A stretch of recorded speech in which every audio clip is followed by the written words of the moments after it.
आज हम देखेंगे साकामोटो डेज के एपिसोड नंबर 2 को। इसके पिछले एपिसोड की लिंक आपको डिस्क्रिप्शन में मिल जाएगी। तो चलिए जानते हैं इसकी आगे की कहानी को बिना किसी देरी के। अब तक हमने देखा कि शिन जो साकामोटो को मारने आया था वो भी अब उसी की दुकान पर काम करने लगता है। वो साकामोटो की तारीफ करता है कि रिटायर होने के बाद भी वो कितना खतरनाक है और कितनी आसानी से उसने उन सभी गुंडों को मार दिया था। साकामोटो अपने मन में शिन से कहता है कि वापस काम पर लग जाओ, लेकिन फिर भी शिन बोलता है कि आपने तो सबको एक झटके में मार दिया। अब ये बात साकामोटो की वाइफ सुन लेती है जिसका नाम एओई है। वो साकामोटो से पूछती है कि कहीं वो फिर से हिटमैन वाला काम तो नहीं करने लगा, जिस पर साकामोटो डरते हुए मना करता है। शिन बोलता है कि लेकिन आपने तो उन सबको मार दिया था, जिस पर साकामोटो कहता है कि उसने किसी को मारा नहीं है, बस बुरी तरह से घायल किया था। एओई अब गुस्से में साकामोटो को धमकी देती है कि अगर उसने कोई बुरा काम किया और फैमिली रूल तोड़ा तो वो उसे डिवोर्स दे देगी, जो सुन साकामोटो और ज्यादा डर जाता है। एओई के जाने के बाद शिन पूछता है कि ये फैमिली रूल क्या है, जिस पर साकामोटो उसे पेंसिल से मारने का सोचता है और बोलता है कि अपना मुंह बंद रखा करो। इसके बाद साकामोटो शिन को लेकर निकिता चाइना टाउन जाता है। उसे यहाँ से अपनी दुकान के लिए कुछ सामान लेना था, लेकिन शिन देखता है कि वो यहाँ इतनी दूर खाने के बंस लेने आया था जो कि उसकी फैमिली को बहुत पसंद है। शिन फिर से फैमिली रूल के बारे में पूछता है तो साकामोटो उसे मना कर देता है, और क्योंकि शिन माइंड रीड कर सकता है तो साकामोटो कभी उससे मुंह खोलकर बात ही नहीं करता, बल्कि अपने मन में ही उससे बात करता रहता है, जो चीज मुझे काफी फनी लगी। रास्ते में अचानक ही एक लड़की विंडो तोड़कर साकामोटो के ऊपर आ गिरती है, जिससे उसके बंस जमीन पर गिर जाते हैं। कुछ लोग इस लड़की के पीछे पड़े हुए थे, जिनसे वो लड़ने को तैयार हो जाती है। इस लड़की का नाम है मिस्ट्री गर्ल लू शाओटैंग। शिन साकामोटो से कहता है कि हमें यहाँ से निकल लेना चाहिए, लेकिन साकामोटो अब भी अपने बंस को लेकर बैठा था जो खराब हो गए हैं। वो गुंडे अब लू पर अटैक करते हैं, लेकिन लू अकेले ही उन सब की पिटाई लगा देती है और शिन देखता है कि वो ताइची मार्शल आर्ट्स यूज कर रही थी। एक टकला आदमी अब लू को पीछे से पकड़ लेता है और बाकी गुंडे उसे चाकू मारने लगते हैं, लेकिन साकामोटो अपने चमचे से उस चाकू को पकड़कर तोड़ देता है और फिर एक मुक्के में उसे सुला देता है। शिन भी उस टकले आदमी के सिर पे ईंट मारकर उसे सुला देता है। एक आदमी के पास गन थी तो उसे लू ही पीट देती है, लेकिन फिर यहाँ और भी ज्यादा गुंडे आ जाते हैं और उन्हें लगता है कि लू अपनी गैंग के साथ है। साकामोटो अब लू को उठाकर भागने लगता है और वो गुंडे उन्हें पकड़ नहीं पाते। वो गुंडे अपने बॉस को जाके बताते हैं कि वो लड़की भाग गई और इस काम में 2 आदमी भी उसकी मदद कर रहे थे। इनका बॉस कहता है कि हमने उस लड़की को ढूंढने के चक्कर में उसकी पूरी क्लैन को मार दिया है और फिर भी तुमने उसे खो दिया। वो आदमी बॉस से माफी मांगता है, लेकिन तभी एक आदमी पीछे से आकर उसकी गर्दन काट देता है और अपने भाई से कहता है कि ये देखो, ये अब भी सांस लेने की कोशिश कर रहा है। इनके नाम है सोनही और बाचो। ये दोनों भाई थे और दोनों ही तबाही थे। बॉस इन दोनों से कहता है कि उस लड़की के पास एक चाबी है जो इन्हें चाहिए। अगर इनके हाथ वो चाबी लग गई तो ये पूरे ब्लैक मार्केट पर राज करेंगे, तो इन्हें किसी भी कीमत पर उस लड़की को ढूंढना ही होगा और इनके रास्ते में कोई भी आए उसे खत्म कर दो। इधर शिन को पता चलता है कि ये लड़की एक माफिया फैमिली की बेटी है और उस फैमिली का नाम लू क्लैन है और वो गुंडे लू के पास जो चाबी है उसके पीछे पड़े हुए हैं। ये चाबी उनकी क्लैन की एक हिडन वॉल्ट की है जो लू को उसके पेरेंट्स ने दी थी। शिन कहता है कि इस चाबी को तुम फेंक क्यों नहीं देती, ये उसकी जान से ज्यादा कीमती है क्या? लू कहती है कि उसके मॉम और डैड इस चाबी को प्रोटेक्ट करने में मारे गए हैं, तो अगर ये चाबी उसने गुंडों को दे दी तो ये ऊपर जाकर अपने पेरेंट्स को क्या मुंह दिखाएगी। लू कहती है कि ये तुम लोगों की प्रॉब्लम नहीं है और वो यहाँ से जाने लगती है। साकामोटो अब लू से पूछता है कि क्या उसे बंस बनाने आते हैं। लू कहती है कि डैड ने उसे सिखाया था। शिन साकामोटो से कहता है कि हमें इस झमेले में नहीं पड़ना चाहिए, ये लड़की उसे ठीक नहीं लग रही। साकामोटो कहता है कि आज की शॉपिंग यहीं कैंसिल करते हैं, हमें इस लड़की को प्रोटेक्ट करना है और अगर ये जिंदा घर पहुंच गए तो लू को इनके लिए बंस बनाने होंगे। लू कुछ बोल पाती उससे पहले ही बाचो वहां आके साकामोटो के मुंह पर जोर से लात मारता है, जिससे वो एक बिल्डिंग के अंदर जा गिरता है। ये लोग बातें कर रहे थे और इतनी देर में ही ये दोनों गुंडे यहाँ आ गए। लू शिन को बताती है कि ये दोनों जुड़वा भाई हैं और हिटमैन हैं। ये बहुत ज्यादा पैसे चार्ज करते हैं, लेकिन कभी अपने टारगेट को जिंदा नहीं छोड़ते। ये सीरियल किलर्स हैं जिन्हें लोगों को मारने में मजा आता है। ये लोग सनकी हैं और अपने विक्टिम्स का सिर काट के उनका स्केच बनाना इनकी हॉबी है। बाचो ये सुनकर बोलता है कि हम तो फेमस हो गए,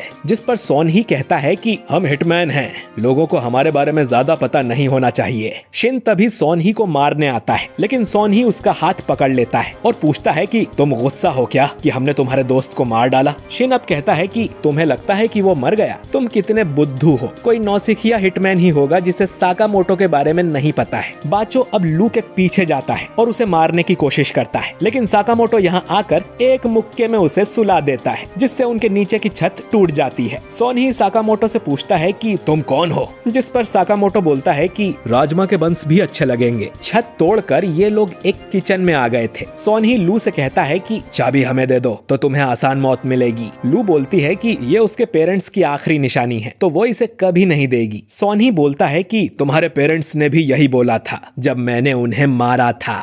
ये सुन लू गुस्से में इन पर अटैक करने जाती है, लेकिन साकामोटो उसे खींचकर पीछे कर देता है। शिन लू को समझाता है कि उसे गुस्से में फैसले नहीं लेने चाहिए। लू कहती है कि उस वॉल्ट में उसके परिवार का सब कुछ है, जिसके लिए इन कमीनों ने उसके पेरेंट्स को मार दिया था। सोन ही अब लू पर एक कुनाई फेंक कर मारता है, लेकिन साकामोटो उसे पकड़ लेता है। सोन ही साकामोटो से कहता है कि हमारे काम में टांग मत अड़ाओ। वहीं लू को समझ नहीं आता कि उसे बचाने के लिए साकामोटो अपनी जान जोखिम में क्यों डाल रहा है। इसके बाद हम एक फ्लैशबैक देखते हैं, जिसमें साकामोटो एओई के लिए गिफ्ट लेकर जाता है, लेकिन उसके चेहरे पर खून लगा हुआ था। एओई समझ जाती है कि वो किसी का खून करके आ रहा है और उसे यह खून की कमाई वाला गिफ्ट भी नहीं चाहिए। एओई कहती है कि अगर वो अपने बुरे काम नहीं छोड़ सकता तो वो दोनों साथ भी नहीं रह सकते। इतना कह के एओई छत से नीचे कूद जाती है। साकामोटो भी कूदकर उसे पकड़ लेता है और दोनों नीचे बर्फ पे जाके गिरते हैं, जिससे उन्हें चोट नहीं आती। एओई कहती है कि अगर मैं मर जाती तो तुम मुझे मिस करते, इसीलिए तुम भी कूद पड़े। इस फीलिंग को ही प्यार कहते हैं। एओई अब साकामोटो से प्रॉमिस लेती है कि अब से वो किसी को नहीं मारेगा, यही उनका रूल होगा। और अब तक उसने जितने भी पाप किए हैं उनकी भरपाई करने के लिए वो अपनी पूरी जिंदगी लोगों की जान बचाएगा। शिन भी साकामोटो के माइंड में ये फ्लैशबैक देख लेता है और समझ जाता है कि उनका फैमिली रूल यही था कि वो किसी को जान से नहीं मार सकता। वो दोनों भाई अब साकामोटो पर हमला कर देते हैं और साकामोटो उनसे करछी और चम्मच से ही लड़ने लगता है और ये दोनों उसका बाल भी बांका नहीं कर पाते। वो दोनों अब अपनी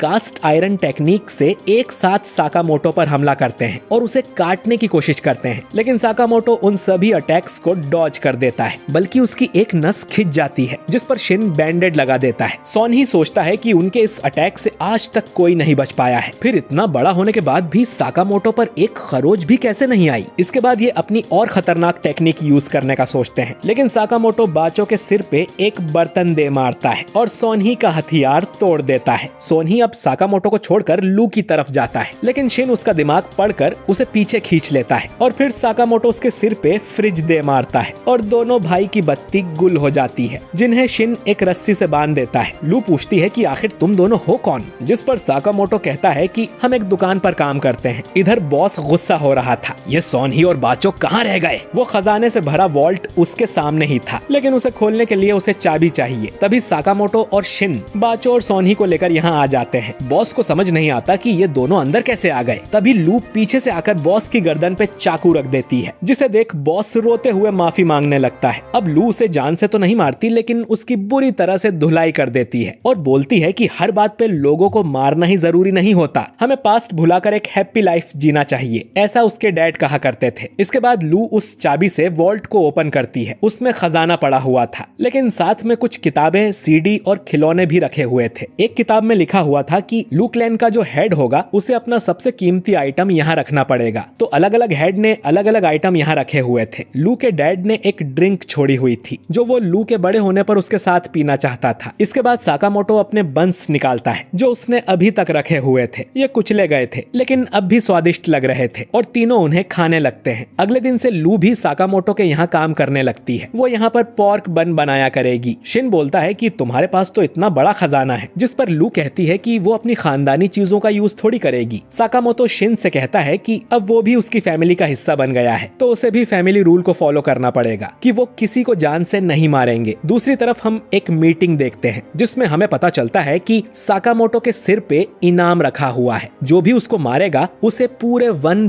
बिलियन येन का इनाम मिलेगा। और ये एपिसोड यहीं पर खत्म हो जाता है। तो दोस्तों, आपको ये एपिसोड कैसा लगा कमेंट करके जरूर बताइए। वीडियो अच्छा लगा हो तो इसे लाइक और शेयर भी कीजिए। शुक्रिया।